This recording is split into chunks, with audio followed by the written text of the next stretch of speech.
In any language, there are going to be sounds different enough from each other that there will be distinguishable qualities. This is how we have pat, bat, mat, that all mean different things, even though the position of one's tongue, lips, and everything else in the mouth is the same for each.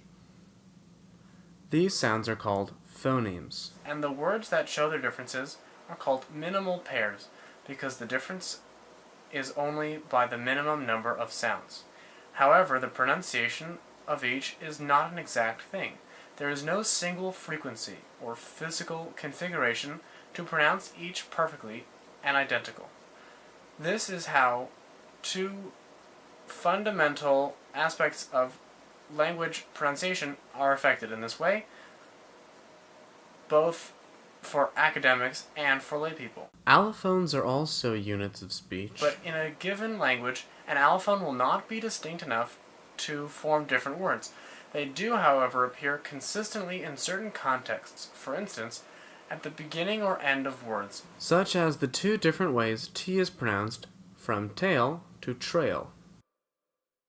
Allophones are not consistent from language to language, In Greenlandic, for instance, there are only 3 vowels, I, A, U, but there is a wide range of ways these are pronounced, such that issue, meaning house, related to igloo, could be pronounced I or I, and the meaning would stay the same. Accents are also influenced by these allophones, because this is what distinguishes them. Taking a look at Standard American English and Standard British English, there are some obvious differences right off the bat. While the majority of the differences in these two accents relate to the pronunciation of the vowels, there are some ones easier to show and arguably to hear with consonants. For instance, in Standard American English, there are 6 allophones of T, but in British English there are only 5, as shown here.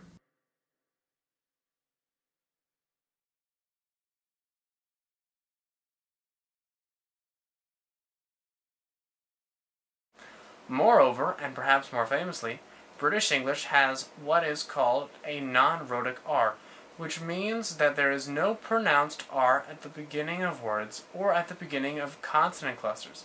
Instead, the preceding vowel becomes longer and is pronounced closer to the center of one's mouth. These differences are lumped into what we could call an accent, but really an accent is just a series of allophonic differences in one language. This is also why people who have other native languages will sound differently speaking a language learned later in life.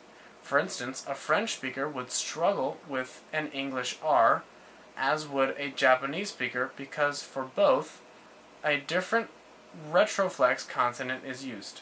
Usually, foreign accents will use all of the same, or at least very closely related, but will use different ones to the way that a native language user would speak. Thank you very much for watching this video, and I really hope that you liked it. If you did, click like below, and please share, as this really does help. Also, if you want even more, you can always go and check out the original WordFacts blog, where there are more than 1,300 posts already. And if you want to help support WordFacts and get even more content than otherwise, you can visit the Patreon, for which there's a link down below. Thank you very much, and I'll see you next time.